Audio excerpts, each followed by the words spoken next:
Howdy, folks. Happy Tuesday. We have baseball playoffs tonight. The divisional round gets started. But obviously, with us focusing on hockey, we are looking at two games to start off. I mean, in reality, this is the start of the NHL season. I know, the games were played in Prague and in Switzerland, and those count. That's the confusing part, Mike. Like, I was just having a discussion, and I'm like, I didn't get a chance to look because the rosters had just come out, and I hadn't had a chance to look at every roster. And I said, boy, I don't know if William Eklund made it. I hope he did, but I know he played over in Prague, and now he didn't make it, but he played in Prague. You know what I mean? Like, that's the bizarreness of this season when they do stuff like that. He's waiver exempt. So did they send him back to the SHL, or is he going to the Barracudas? To the Barracuda. Okay, well, I mean, they have that flexibility, I guess, but it's just odd. I mean, you just had him over there. Right. Well, it's quasi-exhibition. It really is. It's exhibition that counts, which I think is crap, but whatever. Let's start off with the pre-show. Go ahead, Russ. Okay, so as you said, baseball playoffs starting. I'm not going to get into like the prediction thing or anything. I'm going to get into the basically the broadcast part of it. Because as we speak right now, the Phillies are playing the Braves, which I think is a 12 o'clock start for them in Atlanta. It's 1 o'clock here on the East Coast. It's 1 o'clock in Atlanta. Is it 1 in Atlanta? Okay. Yeah, Atlanta's just the same. So I don't get the broadcast schedule because to have a game at 1 o'clock, really idiotic. Because, I mean, look, forgetting about who's going to the game. Yeah, you'll take off of work, whatever.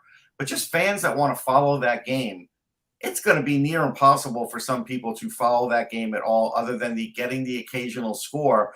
And I don't know what they're going to get as far as ratings for that. It's just, to me, I would rather stagger the games. My what I had written today was I would do at least 3 o'clock would be the earliest I would go. Mm-hmm. And if I did 3, then I would have 1 at 3, 1 at 4. Because I said the National League fans are not going to be watching these full American League games. It's not going to happen.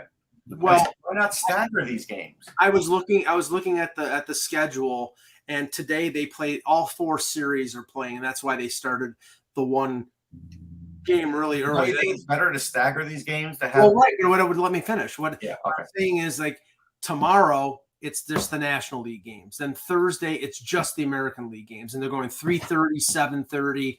Friday. Just the National League, and then on the weekend they're playing all 4 of them because the early games on the weekend are So here's some more anomalies. So based on what you just said, I said 4:30 is better for tomorrow, but it's still not a good start time. Like, why are you doing 4:30? 3:30. 3:30. No, it's 4:30. I thought. No, you're right. 4:30 and 8:30. Well, why? Because the 8:30 is the Dodgers game, and it's 5:30 on the West Coast. They don't want to start it at 7:30 because it's drive time. Yeah, so those LA attendees will get there late and then leave early like they normally do. Right, but the problem here, and I really don't want to sound pro Phillies, but I'm going to have to, is they're getting screwed on the schedule here because they're having to play this game early. Then they're doing the 4 o'clock tomorrow. Then they're going to play a couple of night games because, again, they're going to have to wait on the football games. Well, don't you think that's the least sexy of the 4 series? Yeah, but that's not – I think you have to have it. I think that's always a factor, and you know it. But, okay, here's the thing about that. I mean, those are 2 pretty big baseball towns. It might be least – well, I mean – they are 2 decent teams. I mean, the Braves are the defending champs. That's why it shouldn't be the least sexy. Yeah, and the Phillies haven't been there since 2010. Right. They're going to get rated. One series is LA, big market. Other series is New York, big market. The other series features a big market cheating team in the Astros. Yeah, they're not going to get the same ratings as Phillies Braves. They won't. No. It's not even. I guarantee you, Phillies Braves will beat that. I don't care about the cheating in TV ratings, but I'm just saying. So the other bugaboo here now is because Fox is doing these games, they don't want their football games to be encumbered by baseball, and that never used to be a thing. But this is how far baseball has dropped now. is that now they have to go on after, because Atlanta, I think the Atlanta Falcons are playing on Sunday day, so the Phillies can't play during the day. Yeah, the thing is, though, and we're talking about, okay, so That's Fox, like down the road. That's like later in the series. so Fox, I believe, is the NL. They get the NL. Right. And so those potentially are game fives. Game 5, Phillies, Braves, game 5, Padres, Dodgers. Now, the Padres, Dodgers one will probably end up being an 8:30. Right, that one won't be a problem, but the Phillies game is still going to have to be a night game of some sort because I think the Falcons are playing that day or the Eagles. It's one of them. They could get away with a 6 o'clock start or something like that, maybe. Yeah. But you see what I'm saying? They're kind of getting screwed on the schedule. Well, hey, this is the same stuff that I talked about when we were talking about the NHL going to ESPN and TNT. Know where their bread is buttered based on the schedule. And let me see. ESPN, you think ESPN is going to give premium spots to the NHL when they have the NBA? I mean, right now the NBA is in their preseason, so ESPN gives the doubleheader tonight, Tampa Rangers, Vegas and Kings. But when the NBA starts, it's going to get pushed away to ESPN too. Yeah, one more little side thing, because I know we're going to have a jam-packed show. Yeah. The Carolina Hurricanes have announced like they're part of their inaugural class for their Hall of Fame, right? They've never done it. So they went with the retired numbers. They went with Glenn Wesley, Rod Brindamore, Ron Francis. My problem is Cam Ward needs to be a part of that and actually should have a retired number, by the way, because when you go look at Cam Ward's numbers, he has 318 wins. The next closest is Artur Zerbe with 130. He has 27 shutouts. Artur Zerbe has 20. Kevin Weeks had 11. Good for Kevin Weeks. That's actually more than I thought. He has the most points. He has the most PIMs. He is their number one goalie in every conceivable way. And how does he not have his number retired? Come on, it's Freddie Anderson. But you know what I'm saying? It doesn't even make sense. Yeah, no. I mean, without him, I mean, I agree completely, 100%. He really kind of almost saved the franchise in some ways. I mean, he was really that important to them. I mean, honestly, he really was. Yeah, I'm just shocked because and when they said, well, we did the retired numbers first, that made me even more mad because it was not thinking that Cam Ward's not retired. Is it true? Right. I mean, why is he not retired? That's the bigger question here. Yeah, I don't know. I agree. That's a really interesting point. Andrew, how could it be a flash in the pan? He had 318 wins just with them. That's a long flash, man. And win a Stanley Cup, come on. And he won a Stanley Cup. Yeah. And be the MVP of MVP of the conference went to the playoffs. Yeah, no, he was not a flash in the pan. No. Come on, man. He was a great goalie. And like Hiroshima was a flash in the pan. That's all. My little rant against the nice rant. I like it. All right. I'm just checking the date because that's what I do. All right. Hello, Hockey World. It is Tuesday, October 11th, 2022. I'm Michael Agello, and I have a friggin' headache. Russ Cohen from Sportsology. And I'm Eklund. We haven't even gotten to my predictions yet, Mike. Wait till I get to my predictions. Then I'll have a stroke. I do have a really strong headache. You're watching HockeyBuzzcast on HockeyBuzz.com. This is the podcast that comes to you every Monday through Friday. Fill you in the comings and goings in the hockey world. Today from my kitchen because my dogs are going crazy and they have to go in and out. So I'm sitting here with them with the door open next to me. So I'm kind of doing the Russ thing. Probably you probably have the same sort of thing going on there, right? Oh, actually, one's asleep in their crate and the other one is actually they're both in their crate sleeping. There you go. And I also have the Phillies game on here, just like talking about like on my iPad over there. But because I work from home, so I can actually watch it. But Russ, you're right that most people couldn't do this. Yeah. Anyway, it's funny because my wife has one of the people who she has in the warehouse where she works. The woman who runs it is just a huge Phillies fan, and I said, she has a big meeting with her today. My big meeting with her today too. I'm like, you better really check on that one. I'm like, he's like, why? I'm like, oh, Phillies play at 1. She had no idea. I was like, oh, that's crazy. Yeah, you're right. This is kind of ridiculous. So she's not there today. She just called out. Which is fine. She understands. Everybody understands why.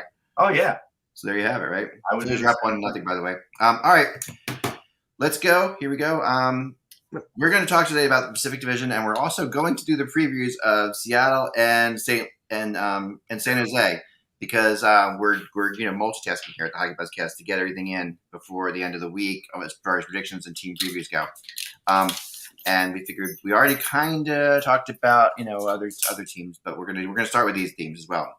And so we're gonna start at the bottom of the division, and I think that makes the most sense to do. I don't think. By the way, we'll get to some of the news as we go because I have some news on some of these teams, so put that in there as it happens. Yeah. All right. Number 8, I think for me was pretty easy, and I think it's still Seattle. I think Seattle's still the team, and they finished 16 points out last year. I think they could finish 8 to 6 points out this year, but I still think they're finishing in last. I still think they're the team that has the furthest to go. They're an expansion. They're a true expansion team. I think it's 7, 8 are pretty, and we talk about both of them because these are the teams that we're going to preview. Yeah, 7, 8. I think they're interchangeable. It could be Seattle. It could be San Jose because if you look at San Jose's roster, I know that they had to clean out the salary of Brent Burns, who's still an effective player. But their goaltending, Capo Kakinen and James Reimer is not awe-inspiring. They have some young guys. They have some veterans who I think are starting to slip a little bit in Logan Couture. They were able to cleanse out the Evander Kane contract by a little chicanery, if you ask me. But they're not a very good team, and I think more than likely it's San Jose 8. I think they're on the outskirts of the Connor Bedard sweepstakes. They're not that bad, but based on what has happened over the last couple of years, Russ, I'm waiting for the tweet about a week or two from now that Erik Karlsson has been injured again, because he just can't stay healthy. He's a great player when he can play. He just can't play anymore. Yeah, I mean, I watched him a little bit overseas. He looked okay. Like, he can do enough things. But right now I'm picking San Jose last too because I just really looked at the roster, and it's not a good roster. I mean, they're like an in-between everything team, and they just sent Eklund down, and they – I know. Sorry, you're going to have to wait on. Although he did play an NHL game in Prague. As he should be. Well, the funny thing about this, Russ, is I was just Prague, as I'm sitting here listening to you on XM before you go on, like I'm sitting here. here. About the Mascot Hall of Fame? Yeah, you're talking about that, but you also say, I'm not sure what to, and I'm like half and half because I'm finishing my blog as fast as I can, and I hear out of the corner of my eye, I'm not sure what to do about Eklund. And I hear this, I'm like, what the hell is that? What are you talking about, Russ? And I'm like, oh, okay. I wasn't sure if he was on the roster. I'm like, you're talking about San Jose, and I'm like, I don't know. It just kind of threw me. But we did actually have a random Mascot Hall of Fame talk, which was interesting. Yeah, I saw that. I heard that. But yep. So we're gonna start with the Sharks then. Let's start with the Sharks. Yeah. All right, let me bring up that. I had to crack it. The Sharks' main success during the offseason was getting Hurdle locked up on the long-term deal. That was, he's in his late 20s. He's a very effective forward. But if you look at their roster, Timo Meier he has 1 year left in his contract, arbitration eligible. Then he's a UFA. He's only 26. He's a guy that you want to keep around because you think when, while he's still in his prime, they'll be competitive. Couture is 33 years old. I think he's starting to slip a little bit.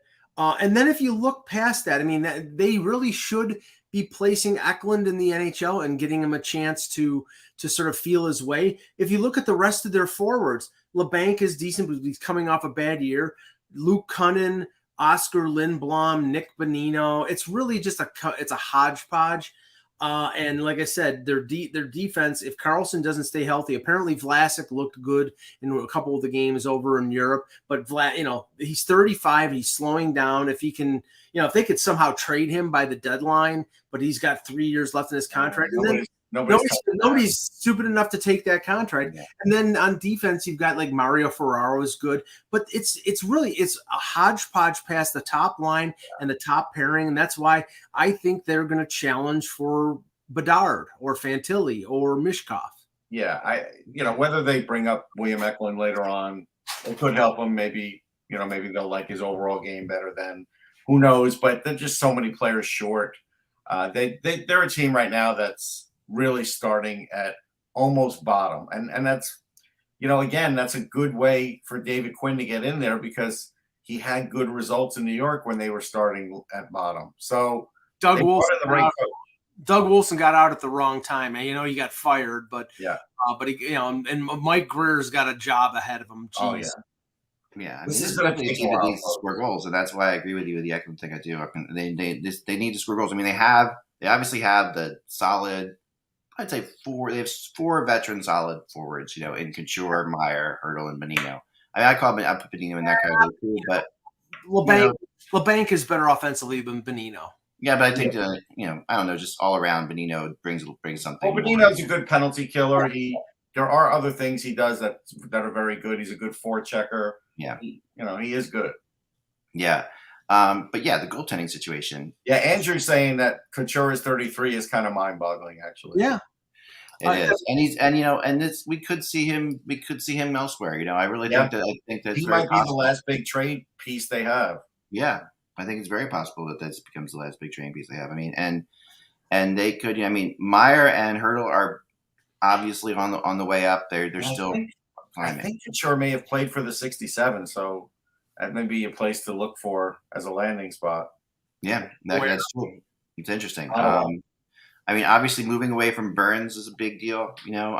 That's a big change. He did play for the 67s, but Russ, he's got 4 years left at $8 million, and he's 33 years old. I get it, but you never know. Right. I can see San Jose eats. What if they eat like 30% of that? Or if you swap, say you swap him for like Ryan Johansson or something like that, somebody with an equal contract, maybe they could. Or maybe there's a third team involved. I could just see him ending up in Ottawa somehow. It's possible. Yeah. I mean, I think that would be more of the move to the. It's amazing all the talent that's moving to the Eastern Conference this year. It is. The East has a lot of talent. The West is like just hammering trying to pick a Stanley Cup 2 teams right now because to me it was easier to pick it in the West than it is the East. Now Seattle. Okay, if you look at them, they added Bjorkstrand in the trade. They signed Burakovsky. We're not on San Jose yet. 1 second. I'm correct. Yeah, and block Randy. He called me Ross. He's done that before. You called me Ross San Jose for a second. It's over. I mean, David Quinn here. I mean, David Quinn comes in here too. That's another thing. I do like him. I think he's a good coach. I think that he's one of the more interesting things about this team to me is what he's going to do with this group because they have these group of players haven't really had a David Quinn type coach. So I think that kind of makes them a little bit unpredictable. That's sort of why I put them above, and that's why some people are they're a sexy pick to do really well. It's interesting. Those people are high. I don't disagree, but I'm just saying that I think the Quinn has. Well, let's just say this. I will not judge David Quinn on the results of this year. It's unfair because he's a first-year coach there, a first-year GM there, and they're not a good team. So if they finish bottom of the Pacific Division, it's not on David Quinn. This is a rebuild. This is a massive rebuild. Mike Greer may have the most difficult task of any general manager in the NHL because he's got so much long-term big money on deals that he's stuck probably for 2 or 3 years with guys who are declining and guys who get injured. And that I don't envy him in that sense. No, that's true. That's true. Okay, so we can move on now to Seattle.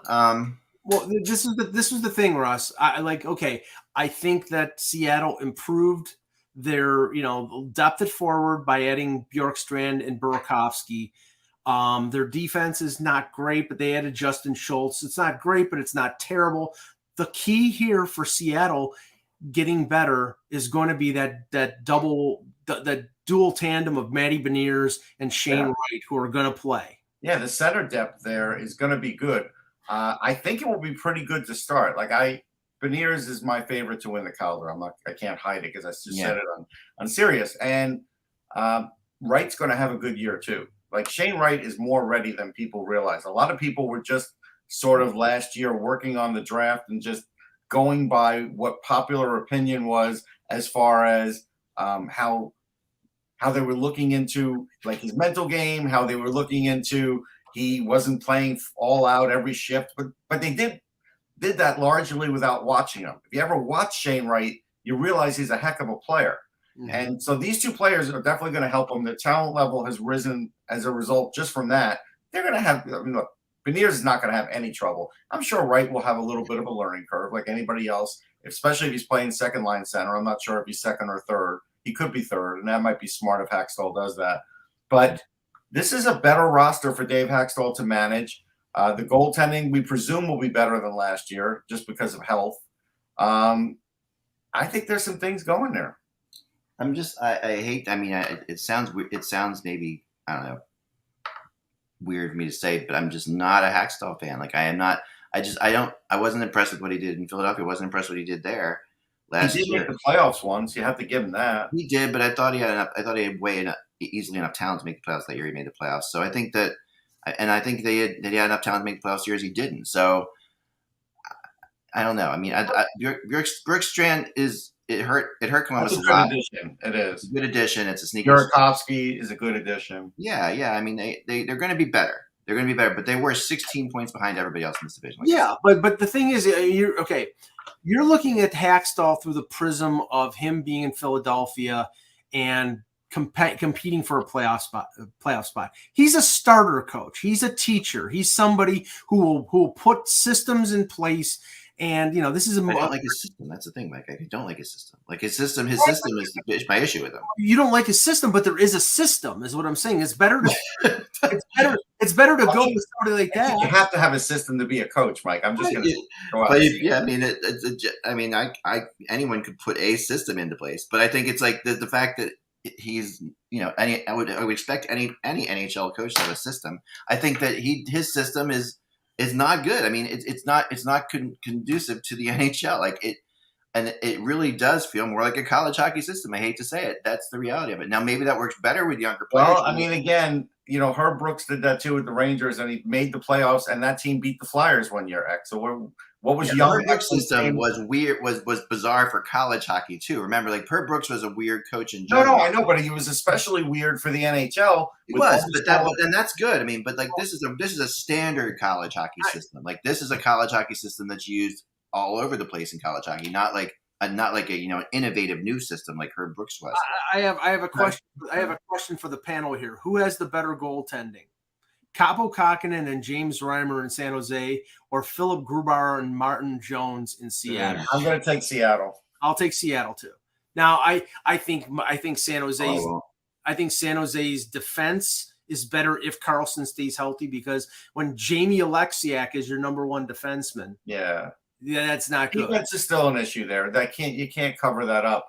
But their forwards are good now. Forwards are deeper than San Jose, so that's why I think Seattle is going to finish ahead of them. But it's a tight battle. I mean, it's tight, and I think that's going to be a battle. Yeah. All right, let's move to number 6. Okay, Mike, you can start with this one if you want. Number 6 will be the Anaheim Ducks. Even though I love Zegras and his talent and Mason McTavish.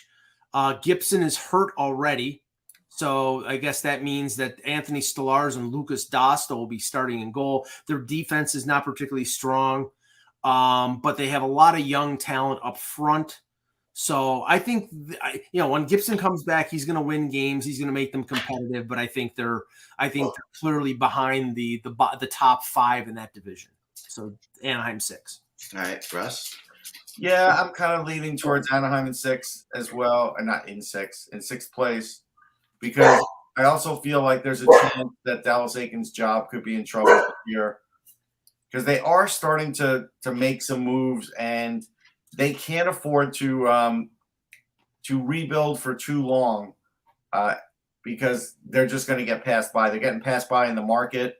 The Kings are much better right now. That's going to hurt them. Just for fans. So I feel like there's going to be that pressure there. And so I do feel like they need to step it up. And so right now that's the spot they're in. I agree with you guys in that it's going to be in Southern California, except number 6 is going to be the LA Kings, is where I have them. I put the Kings at number 6, not the Ducks. And this to me, if you look at the top 6, the other 6 teams in this division, besides the other 2 teams, these 6 teams could finish in literally any order, in my opinion. I mean, I'm not going to say Anaheim could win the division, but they could finish in 4th, 5th, or 6th. LA could finish in 4th, 5th, or 6th. Vegas could finish in 4th, 5th, or 6th.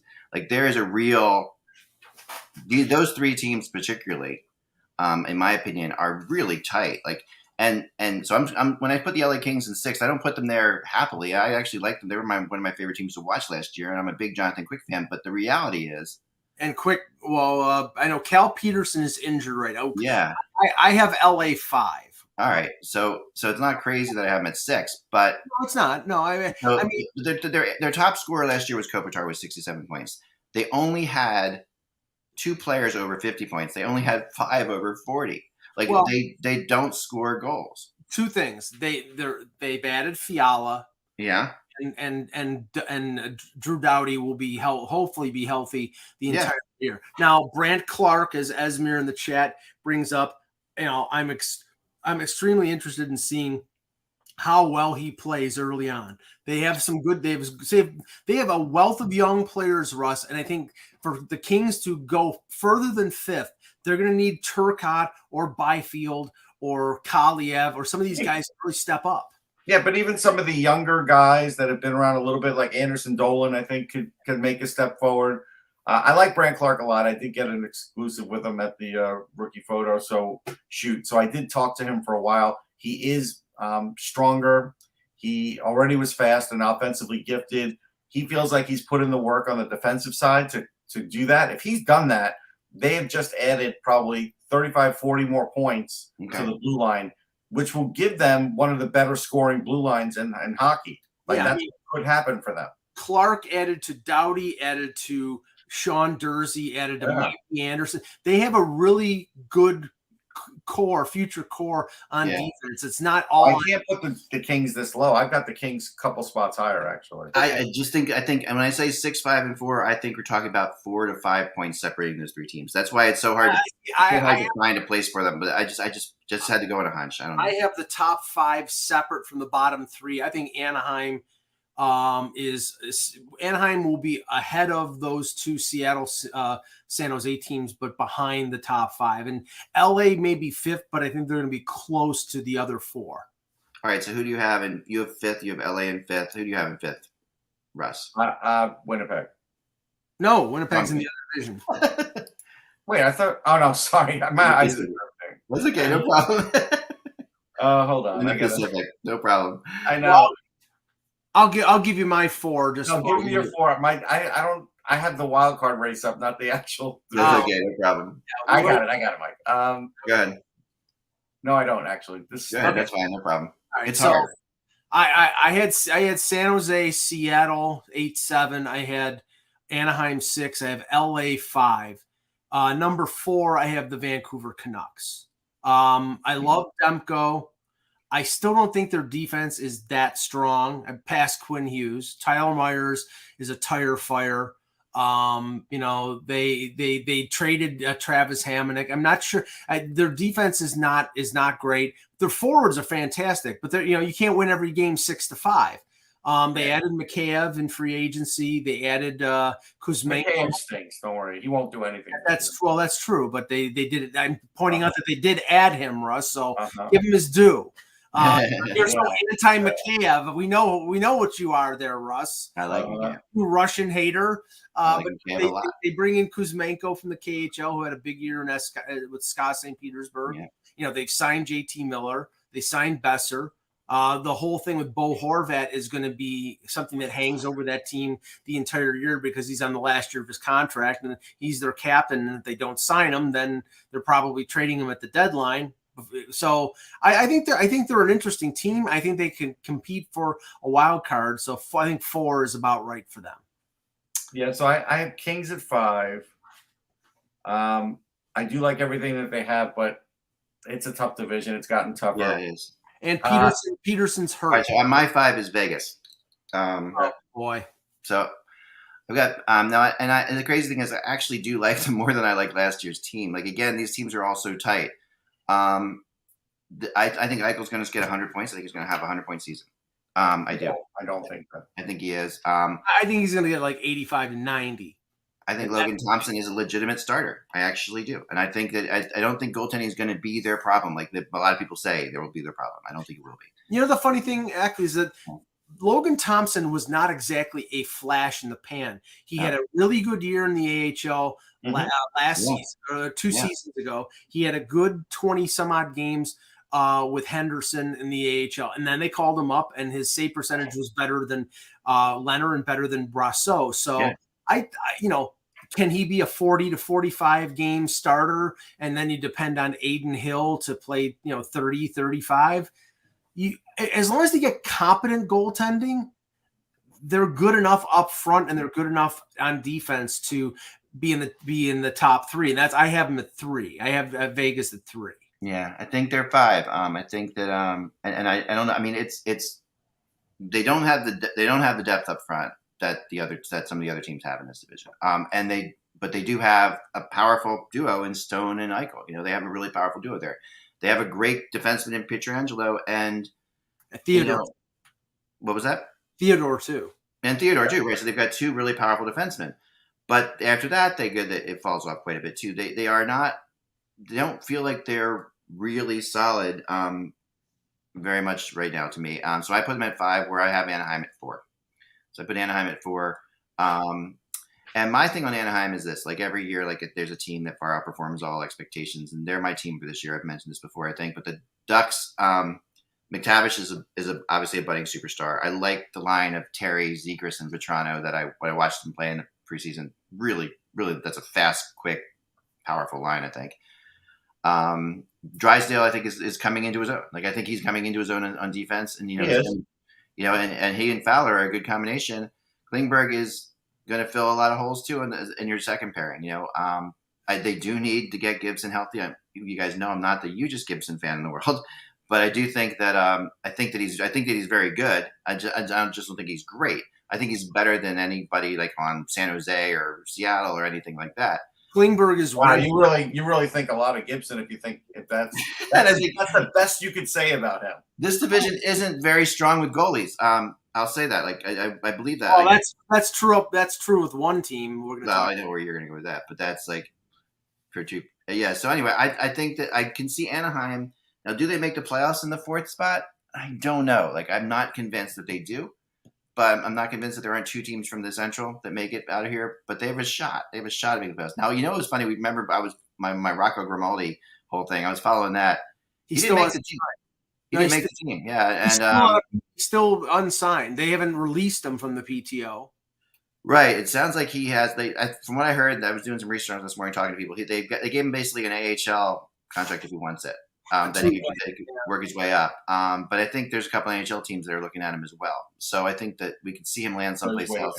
I'm kind of surprised they didn't sign him with as dominant as he was in the pre. Now listen, I know it's preseason and all that stuff, but I think that but it's a fair point. It's not like they're a loaded team. Yeah, their bottom 2 lines are unproven at best, and they're very young. Again, just consider the coach.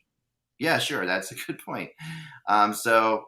Anyway, we'll see what happens with Anaheim there. So that's number 4 for me. Number 4 for Russ would be it's Vegas. Vegas, right? They're on the fence. Like everything's on the fence with them. Their depth is on the fence. Their goaltending's on the fence. The fact that Jack Eichel will be back to like 85 points is still on the fence for me. There's a lot of different things there that have to happen perfectly for Vegas to make the playoffs, and they have to have like 3/4 of a season healthy, and I don't know if they can do it. And the problem is if they can't do it, I don't know how they're getting guys in there. So they're going to be on the cusp of the playoffs, but it is going to depend on their health. So that's why I can't go heavy in on them. That's all right. For me yet for anybody. I had Vegas at 3. Okay. So Russ, who did you have at 3? Vancouver. I have Calgary at 3. We all have different teams. I think the problem with Vancouver is Kuzmenko mania is running wild. Like it's just if you ever want to market to get crazy about a player that has never played in the league before, Vancouver's your market. Because like I had some words with people who had seen him play in Russia, and they were like pretty good, okay, never a real star on his own, never so. Like, I'm not expecting him to have a massive impact. I'm not. Still, Quinn Hughes, Demko, Miller, Besser seems to be on the mend now. He's always hurt, but he's on the mend at least. So they can get 3/4 of a season out of Besser. That's 30 goals. They do have goal scoring. I think Vancouver's a playoff team. I think it's going to go 4-4, and I have them in fourth. So I think they're going to be the wild card, and they could scare some teams with Demko in the playoffs. He could be like an Ottinger and somebody who just stones teams blind. Yeah, I told you we had Boudreau on the draft show day 2, and he really thinks Demko is like a top 10 goalie in the league, and maybe a top 5. I think so too. I honestly think so. Why I have Vancouver at 2. We'll get to Calgary in a second, but why I have Vancouver at 2 is I am looking forward to the Kuzmenko Peterson Elias Pettersson combination. I think that from what I've seen, this might be the guy that Pettersson's needed. Like he's needed his Yari Curry kind of guy like that's going to be with him. This is it's been pretty spectacular. And Connor Garland's the other guy on that line right now who I like as well. And I think Garland is he brings a lot of energy and will cause a lot of problems for people. That'll give a lot of space to Peterson and Kuzmenko. I really like that line a lot. I think their top 3 lines are better than any top 3 lines of anybody else in this division. I also think Quinn Hughes is a finalist for the Norris, and I think Demko's a finalist for the Vezina. So I think that when you look at those, they have some serious potential there. I could see Demko in the Vezina and Hughes for the Norris. So that's why I put Vancouver at 2. But we'll talk about Calgary now, I guess. Well, yeah. Well, we can talk about the 2 teams because Calgary. You have Calgary at 1, probably, Mike. I have Calgary at 1, and then I'll bury the other team in a few minutes. How did you bury them at number 2? Exactly. Well, I'm talking about. Well, let me talk about it. Talk about Calgary. We're talking about Calgary here because first of all, I don't buy the fact that they are better than they were last year. Like I said, after they made because I think Matthew Tkachuk is a supreme talent, and Gaudreau, had 115 points last year. Huberdeau is a very good player. They overpaid him, but he's a very good player. He's going to help them. Mackenzie Weegar is a good defenseman. I don't think he's worth 6.25 on an 8-year deal. Nazem Kadri, the best thing I could say about him is he will drive number 97 insane when they match up against their provincial rivals. He's 32. I don't think it was a good contract because I think in about 2 years he's going to start to slip. And I don't believe that he has gotten over the character issues in terms of him screwing over his team when they least expected, because he did it 3 times before he kept his powder dry for 1 year with Colorado. But I do think their Stanley Cup win though. Yeah. Oh yeah, of course. I do think Calgary. I think they have the second best goaltending in the division behind Vancouver. I think their defense is solid, and I think that Daryl Sutter, we know the shortcomings of Daryl Sutter in terms of him wanting to play heavy hockey and maybe not being the most offensively creative guy, but he gets his teams to play the way he wants them to play at the time of the year that he wants them to play. So I think that will end up being the recipe for them winning the Pacific Division, and then we'll talk about the other team in a minute. Yeah, I think you go in Calgary, Russ. Go ahead. Well, I'm my number 2 is Edmonton. Okay. Let's stay with Calgary for a second because that's fine. Calgary's your number 1, I guess. For a couple of reasons. First off, they have 9 out of 10 games at home to start the season. That's a massive edge. Yeah. That I don't even understand why they have that. Probably the Calgary Corral or something like that. Maybe. So that's one thing. Another big edge is there's only 3 battles of Alberta, Mike. So how's Kadri really going to kill Connor McDavid? Well, when they face each other in the playoffs, that's what I'm talking about. Because the last one's December 27th. So I think that's another edge for Calgary, because I think Edmonton, while they may not win the division, are the more dangerous team. But I think it's set up for Calgary here to win the division. They're a little better defensively. Sutter will have them going. I could see all of that happening that way and still be picking Edmonton ahead of them in the playoffs. That's a spoiler alert. But I do like Calgary, and I think the home games is a big reason why. That's a big jump that they can get on the season. Let me throw a little bit of a counter argument to that. point, Okay. because they are a team that's going to, and I think somebody said it in, here we go. I'm going to give Andrew a shout out here. Calgary will be a different team than last year. It may take them some time to gel. I do agree with that. It could. Right. And I think that what I've noticed in the NHL is when you want a team to gel, you want them to gel on the road. Honestly, it's hard to gel at home because, the pressure is going to be on them to win games. Like, the pressure is going to be on, the fans are going to be, having issues. It's going to be an issue.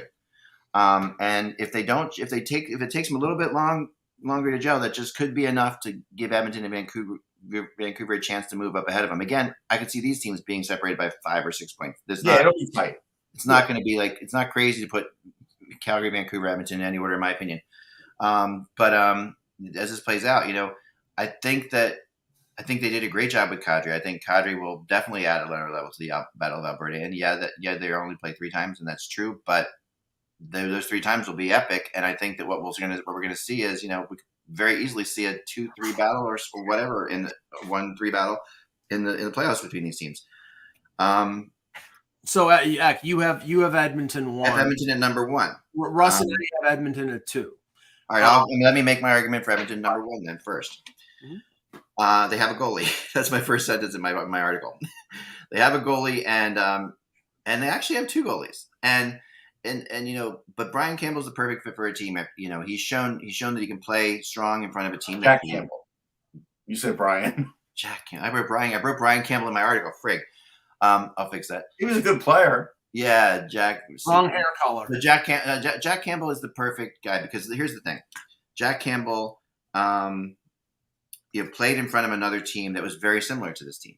Like the Maple Leafs are a similar type team. They're mainly offensive. They play very wide open style, and there's a certain thing about goalies who have to play behind teams that play wide open styles, and Edmonton hasn't had that kind of goalie to do that. Jack Campbell is that goalie. His backup Skinner is also out to make a big difference. And I think that having a backup, having two goalies that are better than the goalies they've had in the past is going to give them.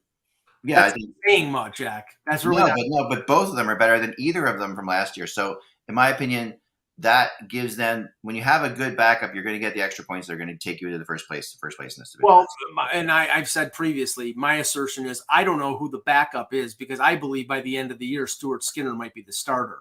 I don't think so, but I think he's going to be a really solid backup. And he could be the starter if Campbell gets hurt, of course. But the main reason I put them here is I felt like Edmonton took a giant step last year.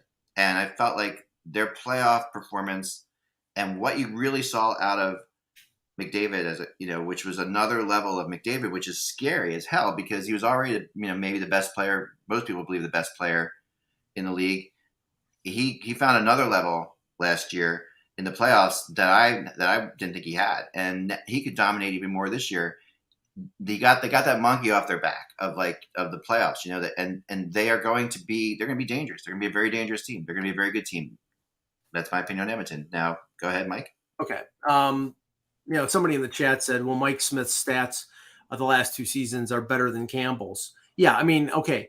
But how much of a critic I was of that geriatric in goal. And he showed a lot of guts getting through the playoffs injured last year. But see, this is the thing. Edmonton, they improved their goaltending? Yes. Is it good? No, I don't think. I think it's average. I think Jack Campbell, as I've said many a time to ad nauseum, after the first 2 months of the season, he was a sub 900 save percentage goaltender. He was not worth a 5-year contract for Toronto, but he was worth it a 5-year contract for Edmonton because Edmonton's goaltending with the Civ Mikko Koskinen and Mike Smith, who's ready for the retirement farm, they needed him. I think Skinner, based on his stats in the AHL, based on how well he played in the NHL in limited games, could steal the job like Jeremy Swayman did in Boston. I love Darnell Nurse. He is one of the best, I'd say 10 best defensemen in the league. I think Evan Bouchard is going to be really good. Past that, their defense is weak. Tyson Barrie is a one-way defender. Cody Ceci is Cody Ceci.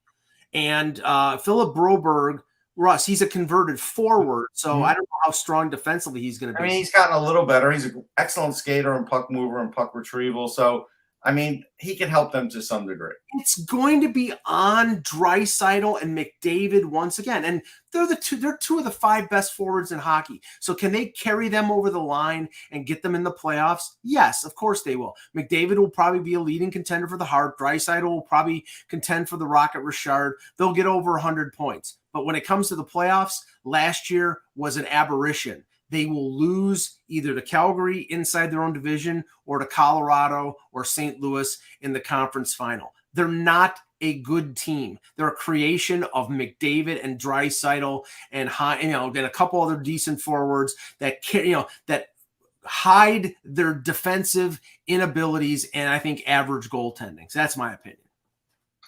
So to add, look, I have them in second too, but I do think the whole division will be tight, like X said, with the top 3. Yeah. Dylan Holloway is a great add. That's somebody who has offense and also is good with faceoffs. If he's going to play center, which I think he will, but I don't know for sure. So you have that. Ryan Murray's healthy. Like that's an addition on the blue line. I don't care. He's not old, and Ryan Murray can play defense. So if he's healthy, bottom pairing guy. But that helps him. He's better than an average bottom pairing guy, I think. That's my point. So I like Jack Campbell. I think Skinner and Campbell help Campbell stay healthy through the season. I think that's good. Not getting higher in second in my eyes, but they can go very far. But, I'm also going to say looking over the cap situation and everything else with the salaries they have on there, I just think either Draisaitl or McDavid will be gone by 24-25. It'll be one of them. I don't know which one. Well, Draisaitl's got 2 years after this year left in the contract. He's been possibly the most underpaid player in the NHL at $8.5 million. And I just don't think they'll be able to afford to pay both with a lot of the other salaries they have around them. Right. I think they probably end up trading Draisaitl with a year left in his contract unless they can get him locked up. And right now, I'll bet you anything, Russ, if he wants to sign or if they want to get him signed on a long-term deal, he's going to want more than McDavid. And that's the problem that I see. So I think 24-25 is when he gets traded, like the summer of that year. Agreed. Mike, let's go month by month on Campbell last year for a second, because this has been bothering me for a while. October and November, his save percentage was all right, 918. Let's go goals against save percentage 231, 918. That's November. That's October. November 127, 959. Okay, November crazy month, right? December 297, 909. All right, you're right there, right? Obviously, January 357, 880. February 342, 894. March, he was hurt most of March, but he only played twice, right? So 460, 845. But then to say he was dead, but then in April, 259, 915. And in April he went 1, 2, 3, 4, 5, 6, 7, 8 and 2. 8-0-2. So I mean, in the last month of the season, after he was hurt, and he comes back and just killed it. No. He didn't play between March 8th and April 2nd. He earned an all-star rating based on the first 2 months. He was average in December and below average. From December 1st on, his save percentage, I believe, was .896. But it doesn't matter what he's break it up month by month. No, but I'm going. You said with the last month of the season he was outstanding, and then against Tampa he was outstanding. He was good in April and the playoffs. What are you talking about? He was not outstanding against Tampa Bay. How can you be outstanding in game 1? How can you be outstanding when you let Nick Paul score 2 goals in Game 7? He was average. He did not make the big save when they needed him to. Mike, I don't know, man. I don't know what button. The retrospective analysis. I'm on X side on this. Yeah. I mean, he only gave up 2 goals. Sure, Nick Paul scored both of them, but whatever, right? Retrospective analysis is just a. But if the Leafs scored 3 goals, you don't have a leg to stand on. It's not like he gave up an insurmountable amount. You're nuts. If you take away the one game he had against Tampa where they lost 7-3, right? His goals against was 2.6. Okay, here you go. The other 6 games. Here you go. But it's Tampa. That's 2.6 against Tampa. That's pretty damn good in the playoffs. Time out.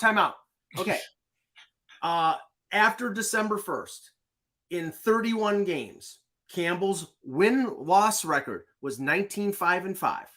That was a product of the fact that the Leafs were one of the best 5 or 6 teams in the league. His save percentage was .896. So put that in your pipe and smoke it.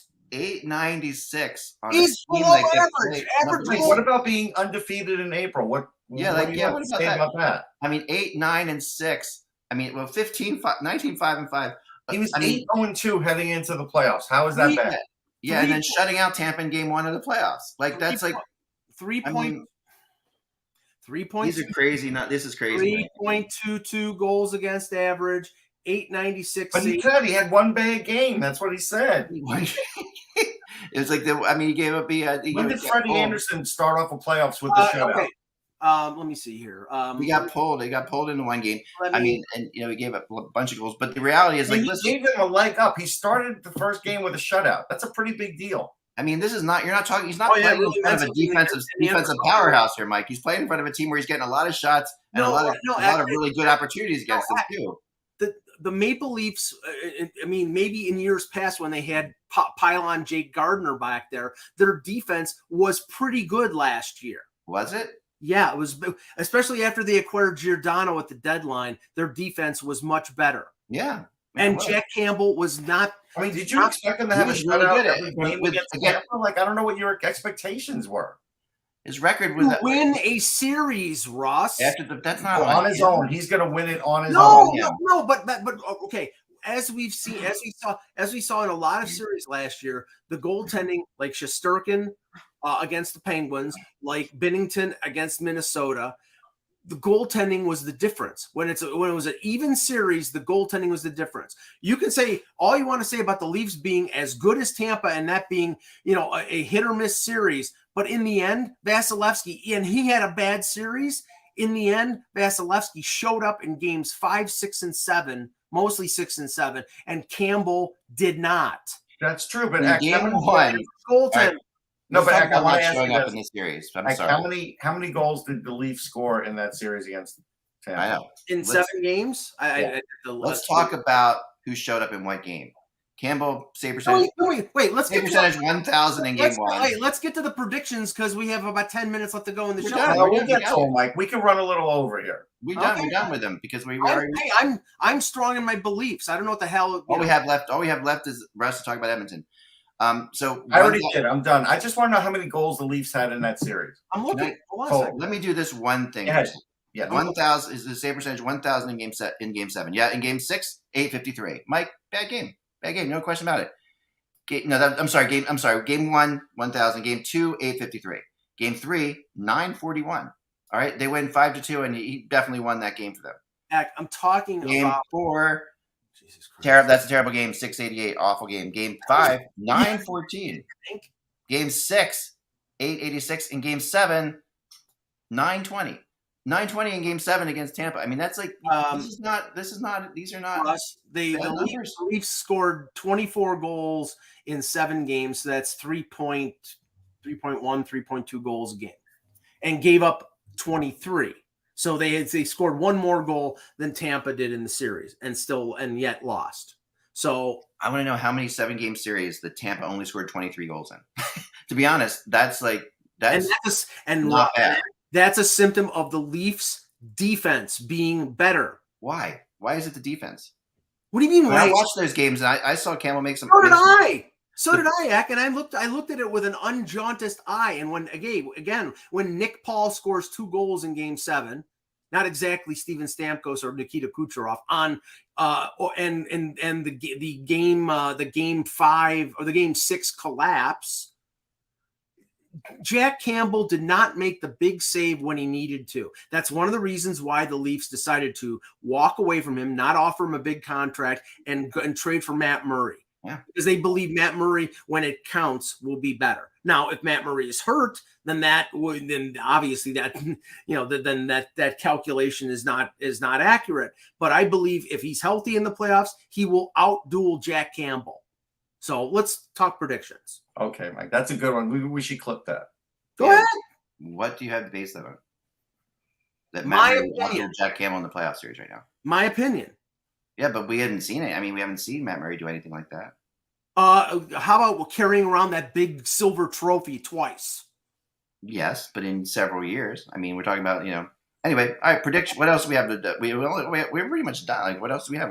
We did this division. Let's do one prediction or two predictions. You said predictions. We did predictions. Oh, you're talking about the divisional prediction. I thought you were talking about like individual predictions. Oh, no. We had so Russ, you have Calgary at 1 and Edmonton at 2. Edmonton 2. Why do you put Calgary ahead of Edmonton?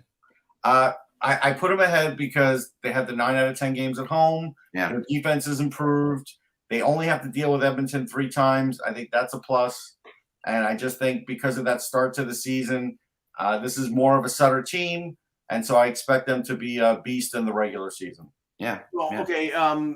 Just little news and notes here. Not exactly a little news, but basically the entire the leader of the CEO of Hockey Canada and the entire board resigned today. When last week they refused to do anything, and then TELUS and Tim Hortons and Canadian Tire and Bauer, then it looks like they crumbled because they lost advertisers, and that's a bad look. It should have been because they had a slush fund to pay off situations that were untoward, and they mismanaged this thing, and the public outcry that should have been enough for them to resign, but they decided they were going to try to ride it out. And that's a bad look. Now, I don't know what's going to happen in terms of the hierarchy for Hockey Canada, but really it's just a terrible look. And I don't know, Russ, it's going to take a long time for them to recover. It will, but I think more has to be done than just letting everybody resign and just walk away. That's too easy. I think there needs to be a lot more investigation. It's definitely the start. Oh, there will be. Yeah, it is a start. It's a late start. It's a late start. I mean, it's where they had to start a couple months ago, but they start there now. And it doesn't look good that they start there only after advertisers drop out. That's the other issue they have with that. A couple other things. Ray Ferraro tweeted out this morning that he is. I guess I don't know if his contract was up with TSN, but he's not doing broadcasts with TSN any longer. He's going to be exclusive to ESPN because he wants more time with his family. But I'm sure he's making a nice bit of change with ESPN. But Ray Ferraro did a lot of the regional Toronto broadcasts, and he was the highlight of those broadcasts. Getting his commentary if it was Gord Miller or whoever else was doing the play-by-play was always something to look forward to. Yeah, I like him a lot. Yeah. Now I'll have to watch ESPN to get his insight. So, Yeah, I think it's great for us in the States because he's terrific. Yeah. I don't love the ESPN broadcast, but I like Ray Ferraro a lot. Yeah, I think he's the best part of it. Dominic Hasek, after the weekend games in the Czechia, excuse me. He says the leadership of the NHL did not respect the position of our hockey association that Russian players should not play until the current leaders of the NHL resign and apologize to our country. The NHL is no longer welcome in the Czech Republic. Who cares? He's a whiny jerk. Dominic, you don't run the Czech Republic, so shut up. Just like people wanted to tell you to shut up when you were criticizing Jim Kelly and attacking him when he was a reporter in Buffalo. I mean, that's the thing. Dominic Hasek is stupid. It's a great goaltender, a Hall of Famer, and an idiot. Yeah. So I mean, it's just I don't know. He's talking a little bit hyperbolic, hyperbolic. Yeah, he is. But he's allowed his opinion. I mean, this is his opinion. I mean, he's acting like it's the rule of law. That's the thing. He's acting like he's acting like does he run the Czech hockey department or something? I don't know. He's acting like he's president of the country. That's what maybe he is. Maybe he's the hockey minister, but it still doesn't mean he's not going to be overruled. Right. And you know what? Yeah. If the NHL would have honored his request, then they would have played 2 games in Switzerland instead of playing 1 in Prague. And you know what? Then Prague would have lost out on all the revenue and all the everything. Which would have been dumb. Yeah. So Yeah. One other note: Elliot Friedman and Emily Kaplan from ESPN are reporting that Ian Cole is meeting with the NHL on Wednesday with an attorney and legal representation from the NHLPA regarding the allegations that were made over the weekend. So I'm assuming it's going to take a lot of time before we hear anything more about the situation. But I wanted to ask you. We got the news on the Flyers roster that, they got their 20 guys through. We know there's paper transactions that are going to happen, and they'll have more guys on opening night. But basically, the Flyers are back to where they were when they started with Hextall, and they were completely capped out. And every day there were 1,000 transactions. And the one thing that was bad about all of that when it was going on was it hurt development in the sense that some guys they couldn't control who were staying and going. So they'd go, they'd stay, they wouldn't, the team would sort of not be cohesive when that was going on. It's a mess because what they would do, what they would do is because the way the Flyers facility is, sometimes the Phantoms are on one ice and the Flyers on the other. So they would come out of the locker room literally on a day of practice and send a guy to the Phantoms practice to save money. And it's like, and that kind of thing just doesn't, you shouldn't be. The thing is, if you're a top team like the Leafs, like the Lightning, your hope is you're doing this because you've got high-priced guys and you're winning the cup. When you're a bottom-dwelling team and you're doing this, all it's doing is setting you back further by having no cap money because in the end, they're going to have to shed salary at the trading deadline. And so to me, they're like a year behind in the rebuild because of that. They're the East version of the Sharks because they have money invested in players who are not playing for them, Couturier or Ellis because of injury, or players that they clearly I think are at a crossroads with, like Konechny and maybe Sanheim. They haven't even talked about Sanheim. I mean, and that's going to be the casualty of all of this. That's going to be the casualty. Yeah, and he's a really good player, and they're gonna have to lose him because they're not going to be able to keep him, and they're going to have to trade. The cap will go up next year.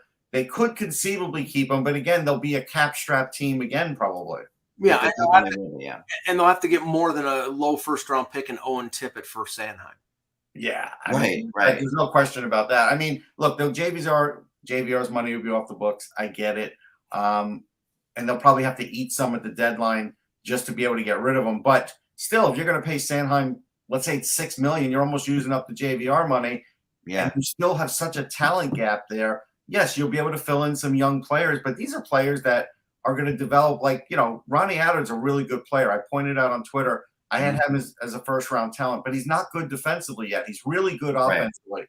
But if he just starts playing at the NHL level now, I don't know if he's going to get it defensively. He wasn't getting it in preseason, but he stuck up for his teammates, so he made the roster. I mean, this is the weird things that Tortorella now is just going to all the stuff that he said about Cam York. Yeah. Why doesn't he say the same thing about Ronnie Attard? That's what I don't understand. Like, he's like, because Ronnie Attard took a beating from Ross Johnston. Cam York didn't. Yeah, but it's like but you're also it's like keep saying if you bring up Cam York now, it's a bad spot for a young defenseman to be in. It's that kind of stuff. It's just like are they just throwing Attard under the bus? Like, I mean, no, they're not throwing him under the bus. He has ability, but he likes his spunk because of what he did, and maybe he'll get sent down in 2 or 3 games. But the point is, he really isn't ready. But he has him on the roster anyhow because of that one little caveat, which is a nice trait to have. But it doesn't necessarily do the right thing for him. It's a complicated thing. It is. Yeah, no, it is. Last thing, Nick Hague signed a 3-year deal with Vegas, a little over $2 million. Would they shake out the piggy bank? Where'd they get this money from? LTIR. They had to wait for the LTIR, right? Yeah, they wait for the LTIR. So, I mean, there's a bunch of interesting teams. Tampa and Toronto and Vegas all pushed up against the cap. All like Toronto is going to play 20 players. They only have 20 players on their roster, and if Tavares isn't healthy, but he's supposedly going to play tomorrow in Montreal. If he couldn't play, they'd have to go with one short. So the other thing is Michael Cohen makes a good point. He says Sanheim and no-go with the Ristolainen contract. That could be a point where it hurts them in the Sanheim negotiations. But the other thing is, I looked up, they have $2.3 million in performance bonuses. That would count against the cap next year. Right. So if you count like a contract for Sanheim and let's say most of those bonuses are met, there's your JVR money already. Yeah, but what Michael Cohen doesn't factor in here is they may have tried to talk to Sanheim about an extension, and he may not have wanted to sign it. That's true, but we haven't heard word one from either side, which is kind of odd. Usually, for a player that is, has a little bit of juice to him, and he's an impending UFA, you usually hear something like, "Hey, we're negotiating," or "Don't worry, you can negotiate during the season." We haven't heard anything. From talking to people around a little bit, like in some of the people, like a couple of the players, actually, I don't get the impression Sanheim wants out. Like, I think that he wants to stay, but he does like it here. It's possible that could change by the end of the year, but at this point, at least, he does like being a Flyer and he wants to stay a Flyer, but he wants to get paid. He wants to get paid, obviously, so he's going to have to get paid. And that's going to be the issue. All right, so all the time we have for today, folks. We'll continue the Jack Campbell discussion another time, I'm sure. Remember, without the buzz, it is just hockey. We will talk to you tomorrow. Enjoy the game tonight.